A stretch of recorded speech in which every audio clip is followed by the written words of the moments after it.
Spring has come unexpectedly early this year, and I think it's about time to share some spring fragrances with you guys. However, today I've got very non-typical spring fragrances because when it comes to spring, we oftentimes think of florals, everything's in bloom, gardens, love is in the air.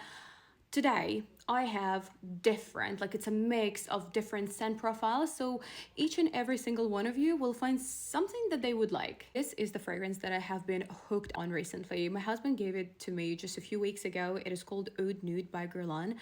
And by far, this is the most feminine, delicate suede that I've ever smelled.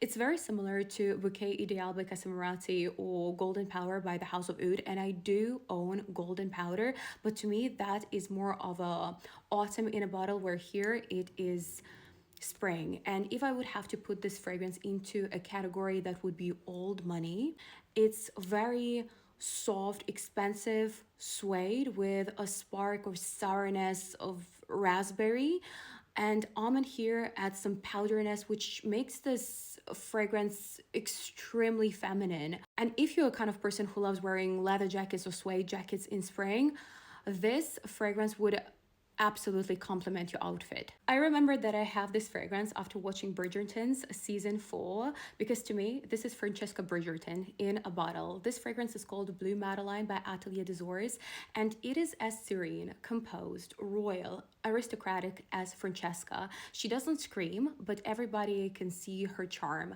To me, it smells of fresh bergamot or sort of energizing, awakening black tea with sweet, warm milk and spices.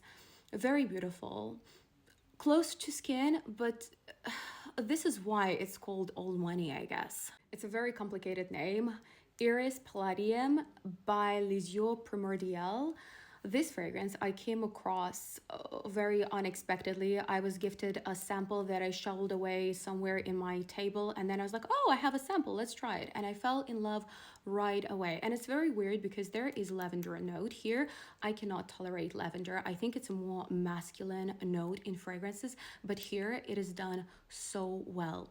This fragrance strongly reminds me of Gris Chanel by BDK, but this is a more feminine and delicate version, even though it does project and it does last for a very long time. What I mean is that it's not as harsh or strong or screechy as Gris Chanel, because I think Gris Chanel is more a masculine version of this.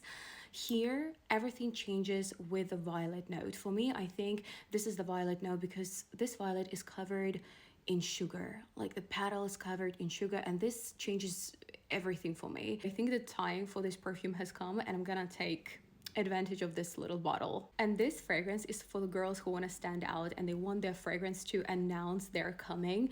It's called Siren by Fragrance de Bois, and it smells like a cherry bubblegum with some lactonic touch and spiciness.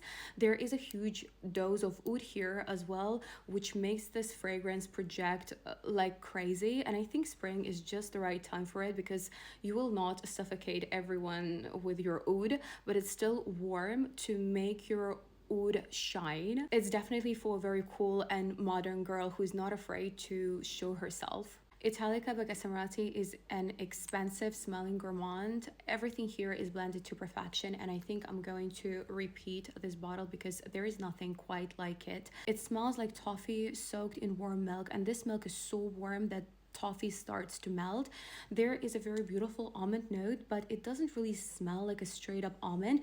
It gives some creaminess and nuttiness to the fragrance, and there is also saffron, which adds some metallic touch, but it's not like a straightforward metal, but there is some like spark, some sunshine here, some energizing note that doesn't really make this fragrance turn in something very sticky and overly sweet.